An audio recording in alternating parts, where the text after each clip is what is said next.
নমস্কার বন্ধুরা, শম্পার হেসেলে আপনাদের আরও একবার স্বাগত।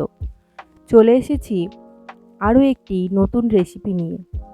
অনুষ্ঠান বাড়িতে আপনারা সকলেই পটল চিংড়ি খেয়েছেন। সেটা বাড়িতে কিভাবে সহজ পদ্ধতিতে বানানো যায় আপনাদের সামনে তুলে ধরার চেষ্টা করলাম। আমার চ্যানেলে যারা নতুন রয়েছেন তাদের প্লিজ চ্যানেলটি সাবস্ক্রাইব করে রাখার অনুরোধ রইল।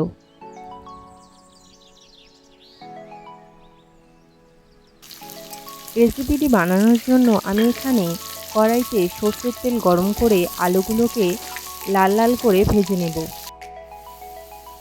অল্প একটু হলুদ গুঁড়ো দিয়ে আলুগুলোকে আমি খুব ভালো করে লাল লাল করে ভেজে নেব।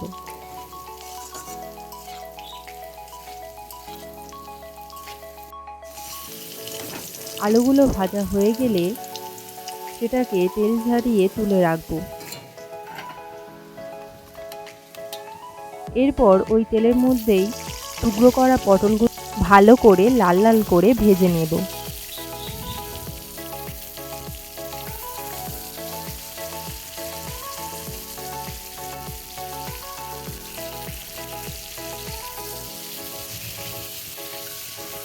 অল্প একটু হলুদ গুঁড়ো আমি এখন দেব।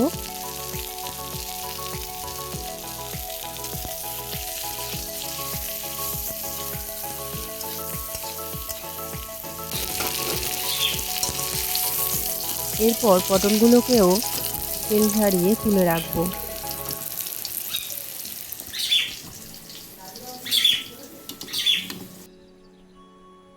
এরপর তেলের মধ্যে দিয়ে দিলাম কিছুটা চিংড়ি মাছ।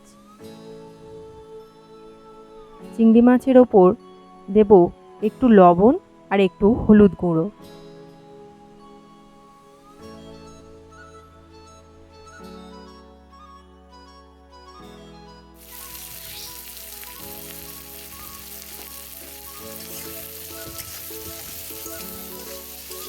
চিংড়ি মাছটা মিনিট তিনেক একটু ভালো করে ভেজে নেব।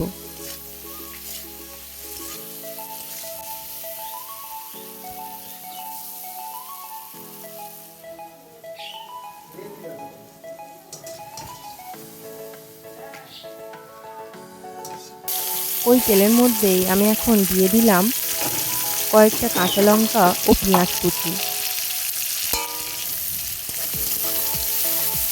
এবার পেঁয়াজটাকে কিছুক্ষণ আমি ভেজে নেব। এরপর দিয়ে দিলাম আদা রসুনের পেস্ট।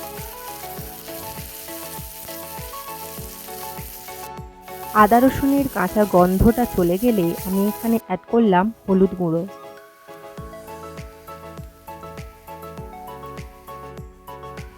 স্বাদ অনুযায়ী লঙ্কার গুঁড়ো, ধনের গুঁড়ো আর জিরের গুঁড়ো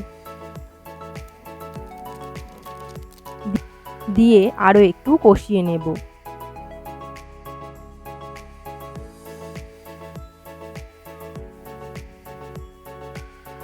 এরপর দিয়ে দেব টমেটোর সস আর একটু কাশ্মীরি রেড চিলি পাউডার। একটুখানি কষিয়ে নিয়েই দিয়ে দেব ভাজা করা আলু এবং পটলগুলিকে।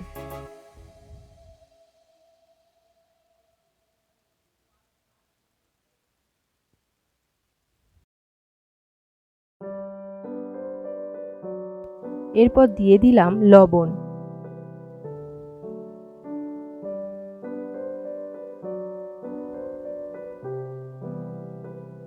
একটু নাড়িয়ে নিয়েই দিয়ে দেব জল।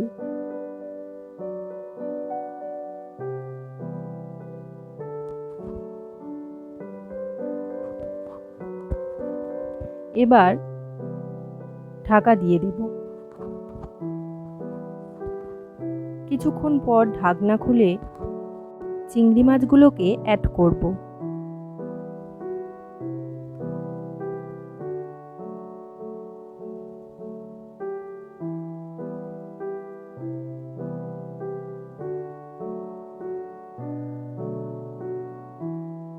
এরপর দিয়ে দেব একটু গরম মশলা।